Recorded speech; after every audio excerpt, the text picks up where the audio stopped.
increased demand like we've never seen, with 6,000 submissions for B Impact assessment and certification, more than the number of B Corps around the world. We've increased the staff in our certification and verification by 40%, and we are all united by one mission. Do you know what that mission is? Do you know some of the words in that mission? We're about an economic system that is inclusive, equitable, and regenerative. Thank you, Lynn. Thank you, Julie, for centering how we are showing up today. Because in order to continue to celebrate this movement that you all have contributed to, it's also important to acknowledge how we got here, and also all of the many issues that we're also confronting today. Disrupted supply chains, war in Ukraine, increasing degradation of individual rights of women and LGBTQ communities, a potential continued erosion of our democracy and voting rights. How do we as a movement come together to acknowledge historical harms and wrongs, but also come together through collective action in order to show that business can continue to be a force for good against all of these challenges? I believe we are a resilient community, and I've seen it in action in this very short time since I've joined as CEO, now almost a year ago. These world events are challenging, and I'll just share a little bit of how I stay grounded in these moments. Thich Nhat Hanh is a Vietnamese monk who recently passed, but left us with amazing wisdom. And he talks about and spoke about what it means to create true peace in the world. The premise is true peace begins with me. It starts within ourselves. And if we can create that peace within ourselves, we can extend that to our families, to our communities, and to society writ large. Let me spend a moment reading a quote from Thich Nhat Hanh. True peace is always possible, yet it requires strength and practice, particularly in times of great difficulty. To some, peace and nonviolence are synonymous with passivity and weakness. In truth, practicing peace and nonviolence is far from passive. To practice peace, to make peace alive in us, is to actively cultivate understanding, love, and compassion, even in the face of misperception and conflict. Practicing peace, especially in times of war, requires courage.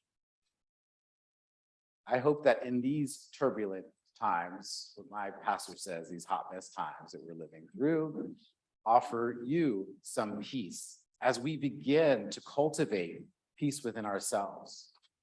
Today is an invitation for you to begin a new kind of journey with us, not just as individuals in this movement, but as part of a greater ecosystem that is looking to fulfill our vision of economic change. So Lynn and Julie shared with you a little bit of the experience of the collective action dialogues. And one of the questions, in addition to who must I become and who must we become as a community, was a central question of what is it that we need to do to heal? What does healing look like in a community and in a business community at scale? Now, why are we asking ourselves this question? I joined a community that's largely been white-led, whose founders are 3 white men, and who today are beginning and continuing to relinquish power and distribute leadership. Just this week, we brought on a new woman lead executive for B Lab Global, I hope that you'll all get to know her. Her name is Eleanor Allen. She joins us from a nonprofit called Water for People. She comes to us with rich experience. Under her leadership, as one of 7 sister organizations, US Canada being one of 7 sister organizations around the world, Eleanor is helping us realize this vision. My seat today is as a result of others redefining how they view power. Many of you may know Ben Anderson, who's joined us today. Thank you, Ben, for being here. Ben is one of the first people that I met. And in his role as CEO, we opened up a conversation, not only about how I might show up as a leader in this organization, but also begin a conversation about some of the challenges of what it means to, in fact, shift power. And we're continuing to work through that and also want to share back what that looks like. Because that's leaning into a key principle of the way forward for B Lab. And that is to model the change that we want to see happening in the world. And that, in fact, is one of the insights that came out of what we heard in the collective action dialogues. We were asking ourselves in this moment, how fast should radical change happen? And what do we need to do to advance our anti-racism commitments that we made back in 2020? So many business leaders are asking themselves how they need to show up in this moment. And so we see this as an opportunity. And we heard from you that, in fact, we have a responsibility to model the change and to create the roadmap for that way forward. So what we learned through an emergent research approach is that B Lab is the convener and connector for you all. The best role that we can play is to help us learn from one another, to ensure that those companies, large and small, whose practices are more inclusive, more equitable, and more regenerative, are being shared so that others may adopt those same practices. We're not just talking about a set of standards anymore. We're talking about how those standards come to life and how we think beyond what the standards tell us to do, right? Because the certification is not just a badge, it is a mechanism and a lever for continuous improvement. I know I'm preaching to the choir. Can I get an amen in here? Yes, okay. Thank you for staying with me. You've asked us to lead and to build a roadmap. And I'm going to share with you today a little bit about what that roadmap looks like. It's also important to say that we heard you say to us that in order to lead this movement, we need to communicate authentically in order to stay relevant. And so my commitment to you and our commitment at B Lab U.S. in Canada, and that team that many of the squares, well, these are the static squares right now, but many are online as well today. We're committed to ensuring that we're living these values and showing you how we might realize this vision as well. You've seen us model the change online if you participated in the tour. Now you participated in it today as well. And we want you to take this energy that you're feeling, because yeah, that's me out there somewhere in the square dancing in my living room. And that's how every tour started. We had about, I guess 150 B Corps represented on the tour, half of which were B Corp founders and CEOs, and then the rest of you who are as important in this movement.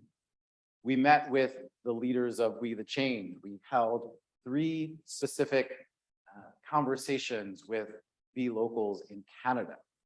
We talked to the B Corp Climate Collective, all with the intention of listening to how our theory of change is landing with youth.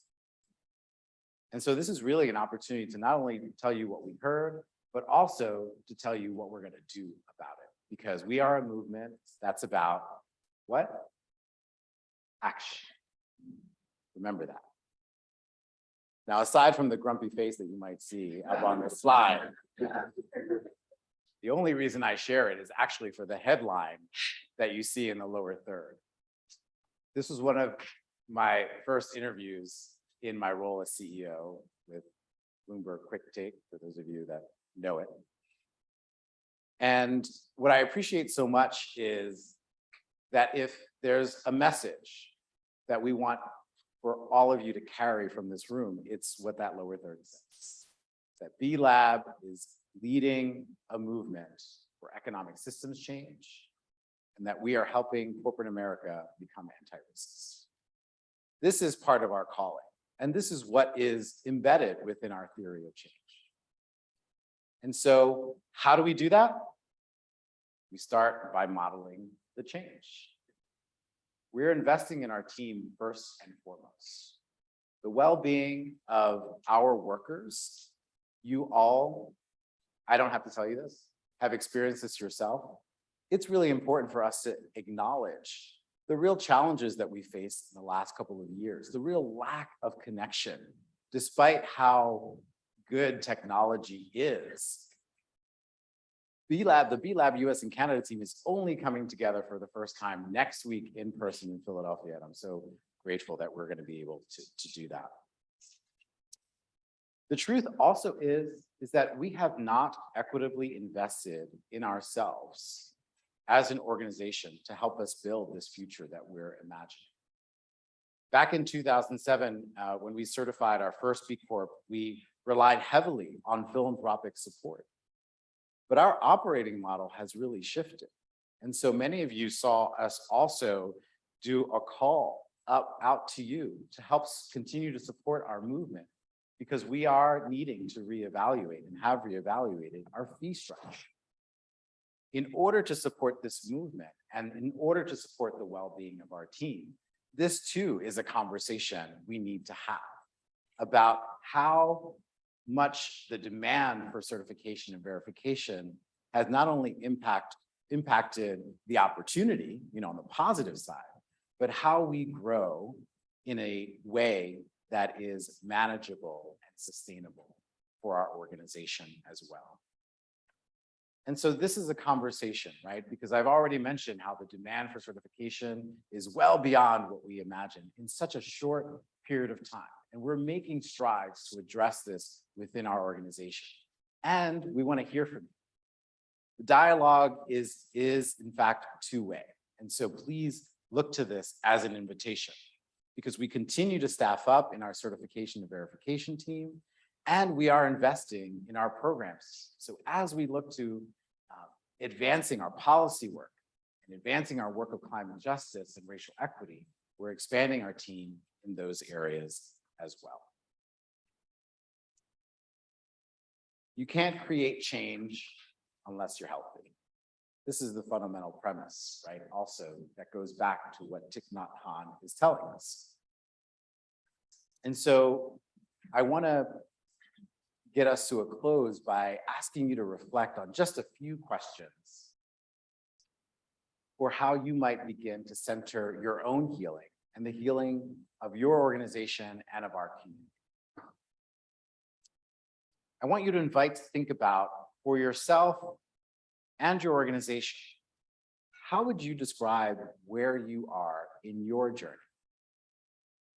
What must you do to lean in to this vision of the future?